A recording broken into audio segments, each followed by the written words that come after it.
Hello, mayong adlaw na pagka natong tanan, mga silingan kaparintihan o mga kahigalaan. Magandang araw sa ating lahat. Kumusta?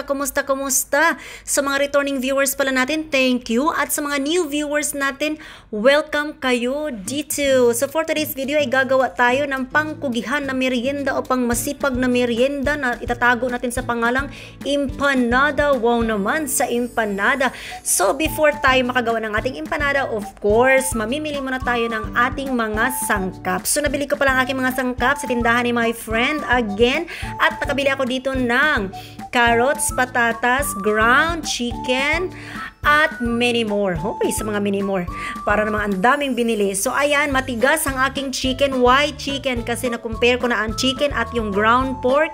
Mas okay sa akin ang chicken dahil hindi siya malansa. So matigas nga ang aking ground chicken, kaya pinalambot muna natin ito. So while waiting na lumambot ang ating ground chicken, ay magtakos-takos, magtak-tak-tak-tak at magbuhos-buhos muna tayo dito ng ating all-purpose flour kasi gagawa tayo ng ating dough. So all-purpose flour ang aking gamit dito pala ha. Tapos nilagyan ko ito ng asin at sugar. Exact measurements nasa dulo ng ating video. So tapusin nyo ang aking video para makita nyo ang aking exact measurement para sa ating dough. So halo-halo lang tayo dito. Mikos-mikos my friend, lahat ng dry ingredients, at saka naman natin hahaluin ang ating ice cold water. Talagang halo-halo ang ice cold water. Na ilagay lang naman ang ice dyan sa water para maging ice cold water. Char lang.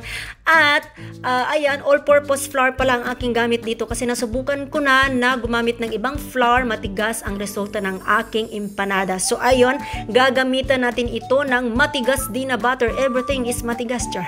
So butter na matigas ito ha. Galing ito sa ref. At atin lang ihiwain into cubes para naman ay hindi tayo mahirapan na magsagol-sagol nito later. So, kasi dapat lahat ng dry ingredients natin ay malagyan ng butter. So para well-distribute ang ating butter ay atin itong hihiwain ng maninipis at gamit ang ating mga kamay.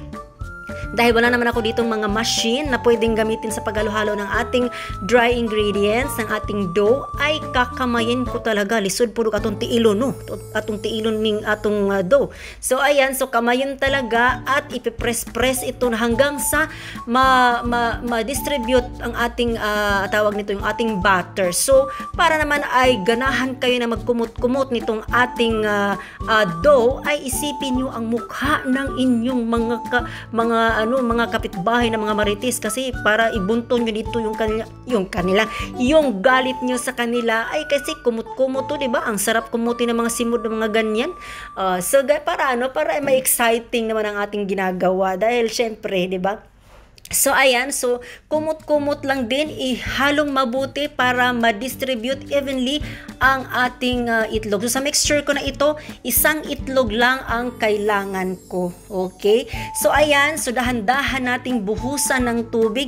Huwag magmadali sa paglagay ng tubig na buhos kung buhos, huwag ganun. Talagang tansyahan ang tubig na nilalagay ko dito. So hindi ako naglagay ng exact measurement ng tubig kasi depende din naman sa inyong flour na gamit yan, no? So iba-iba ang ating flour. Basta all-purpose flour, pero iba-iba yung diba? Iba-iba yung appear. Ay, hindi ko alam, basta iba-iba. O basta iba-iba talaga. Ano pang meron sa iba-iba na yan? So ayan, transfer ko pala ito sa flat surface para talagang ma-incorporate, ay mahalo-halo ko itong ating dough ng mabuti, no? Kasi nahihirapan ako sa kalisto doon sa bowl kasi medyo malaki siya. So dito ay okay sa akin. So ito ay nagpapalaki ng ating mga muscle, di ba? Mas mapapalaban tayo dito sa sa pagmasa-masa ganyan. Pero wag naman masahin ng mabuti kasi gusto din naman natin na medyo flaky ang ating empanada. So pag na ganito na, i-log shape nyo lang para hindi kayo mahirapan na maghiwa-hiwa later. So ganyan, pag ganito na yung texture niya ay okay na. So pwede nang ibalot sa plastic. Gamit ko pala dyan ay cling wrap, cling film, o kung wala kayong cling film ay pwede kayong gumamit ng kung ano mang plastic. Kahit ngayong kaibigan mo plastic, ibalot mo dito, char lang. So ayan, ibalot mo ng mga plastic na kung anong meron ka dyan sa bahay at ayos na. I-rest ito sa ref. sa baba lang hawag sa freezer. Ang resting time ko dyan na nangyari ay 2 hours kasi sa dinami ng ginawa ko, inabot talaga ng 2 hours. Pero actually, ang 2 hours ay medyo matagal na siya, no? So, pagka na-set na-ready na yung na-ready na yung lahat ng mga ingredients mo dyan, ay pwede mo nang i-assemble ang inyong dough, ha? Less than 2 hours. Basta ready na lahat. Yung sa akin, inabot ako kasi nga busy ang aking beauty. So, ang aking ingredients pala dito sa ating palaman, so gagawa na pala tayo ng ating palaman, ay simple lang: garlic, sibuyas, meron tayo ditong carrots, patatas, meron din ako dyang green peas, tawag nito, pasas. Ano ba to iniisip ko pasas. So ayan, so ready naman na yung mga yun. Hindi naman na kailangan i-prepare yun dahil nga ay ukban lang naman ang lata at yung karton ng pasas. So okay na. So ito, idadice natin itong ating patatas at ang carrots. Yung para bang nagluto ka ng ng tawag nito yung giniling ba? O ganun lang na style. Ganun lang na style na pagkahiwa nitong ating patatas at carrots. So ganyan, pagka talagang ako naghihiwa nito, no, nagmumuni-muni ako, bumabalik ako sa aking kabataan. Alam nyo ba na nang dahil sa empanada ay nangarap ako sa buhay?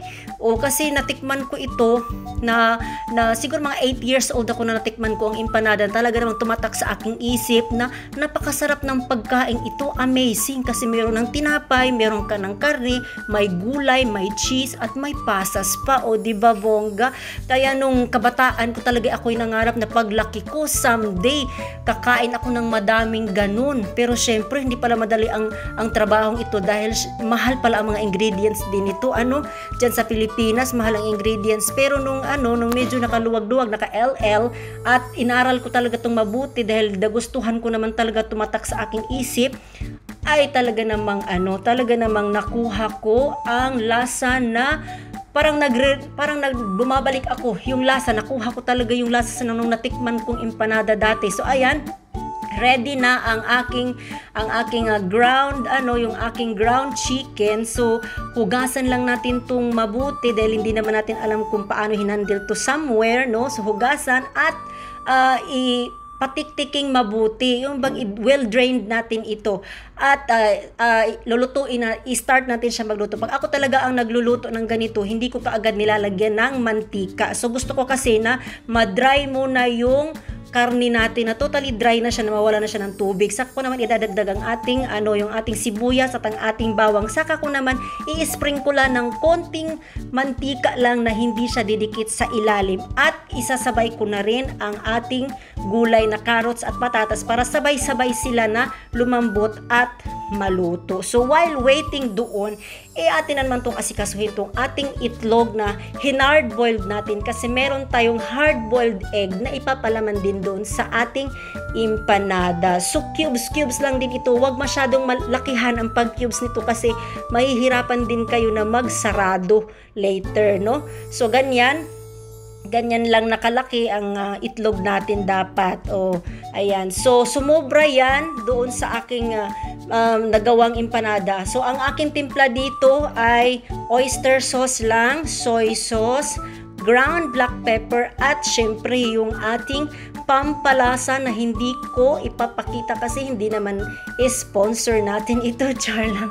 At ayun lang, sprinkle lang natin ng hindi na pala ako naglagay ng asin dito kasi ayoko na mag-overpower yung lasa ng aking palaman dahil syempre nagdadagdag tayo dito ng cheese. Ang cheese ay maalat na at ang pagkahiwa ko ng cheese ay medyo makakapal kasi nakakahabi talaga sa akin yung cheese. Dinagdag ko na pala dyan ang green peas at yung ating pasas. Panghuli ko silang ilalagay kasi mga luto naman na yun sila. So ihahalo mo lang sila at saka naman ay tanggalin na sa apoy dahil luto na. Dahil baka naman kasi masunog din sa ilalim. So yun, tinabi ko muna ang ating palaman dahil gusto din naman natin yung ating palaman na hindi na mainit na ibabalot natin. No? So both naka-rest yung ating dough at yung ating palaman. So ako, while waiting, syempre gusto ko yung ang aking snacks na tunay at medyo may touch of healthy living. Healthy living, my friend. So, ganyan, nakabili pala ako dito ng Valencia na orange. So, Valencia ang tawag ng orange na ito, na good talaga for juicing. So, kita nyo naman ang aking ginawa na meron na tayo talagang machine na nag-i-squeeze siya na yung nag-i-squeeze para sa atin. O, di ba? Parang napakaswerte natin sa panahon na ito dahil binigyan na tayo ng convenience. O, di ba? Iba yung hatid ng convenience sa pagbabago. Bongga naman talaga. So, ayan, squeezing lang. O, di ba? Squeezing lang tapos ilalagay sa ref later. So, good to, ano na yan, good for partner na yan sa ating empanadidang. O, so, natapos na ako for 2 hours na waiting. Ayan, all set na para mag-assemble na tayo ng ating empanada. So, ito naman, lalaban na naman tayo dito sa, sa pagmasa-masa. O, ganyan. Kinakat ko lang siya ng paganyan lang.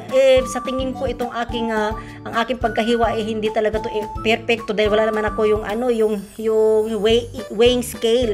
Wala akong ganon. So, since na hindi naman to commercial, kami lang din naman ang kakain, ay kahit na hindi pare-pareho yung sukat ng ating empanada, hindi stricto ang aking ngala-ngala. Char lang. At ang aking feeling pala dyan ay cheese. Meron tayong cheese dyan, itlog, at yung ating mixture ng karne. So, ang pagbalot ko pala ng empanada ay yung traditional na pagbalot ng empanada. Pwede nyo naman gamitan ito ng fork kung nahihirapan kayo na gawin ang ganito. Fork lang para masilyado siya, na make sure na hindi siya bubuka pagka prenito na. Okay, so ako ang ginagawa ko ay yung traditional talaga kasi nakaka-happy silang tingnan na parang feeling ko fulfilled ako pag nagawa ko ang ganitong style. O, di ba, napakaganda niya. Pero kung nahirapan nga kayo, so gamitan nyo na lang kung ano man yung mas sa inyo, mas madali para sa inyo. So ganyan. Tinapos ko lang ito lahat. At by the way, nakagawa ako sa mixture ko na ito, nakagawa ako ng 30 pieces of empanada na hindi siya maliit at hindi rin siya malaki. At ang aking mixture ng aking karne, marami pa akong sobra dyan. So ito ay magandang pang negosyo. Tingnan nyo, hindi naman masyadong matrabaho. Hindi ba matrabaho? Hindi naman masyadong komplikado. Kaya naman siyang sundan at maganda ito na pang negosyo. So hindi ko na pala to pinalamig sa ref kasi usually ang empanada i-rest mo muna siya pag nabalot mo na, i-rest mo muna siya sa ref. Pero ako hindi ko na ni-rest sa ref at ipiprito ko na kaagad, which is okay lang din naman. So ngayon, ang ating mantika ay dapat na hindi masyadong mainit. Alalay lang kasi syempre gusto din naman natin na pantay-pantay sila na maluluto at hindi kaagad masunog ang ating dough, ang ating empanada. So ganyan lang, alalay lang kayo sa apoy at bantayan nyo rin. So paglagay nyo dyan sa empanada, wag munang galaw-galawin ang empanada kasi soft pa siya at baka naman maburit at baka naman ay mabutas yung ating empanada sa kakatuslok-tuslok nyo dyan sa inyong pagka ganyang medyo medyo matigas na dahil naluto na yung yung pinakailalim, saka nyo na galawin ang empanada para hindi mabutas. Pag ganito na yung hitsura ng inyong empanada, ay okay na. Ako, gusto ko yung golden brown na empanada kasi ayoko yung medyo sunog kasi ang tendency ay mapait. So ngayon, kung nagustuhan niyo ang aking video, if you find my video entertaining at the same time may natutunan kayo, huwag niyo namang kalimutang mag-like, subscribe, and share na din. So ayan, no? So talagang napakasarap naman talaga. And hanggang sa muli, it's me, Jovi, and thank you for watching mga guys. See you again. Bye!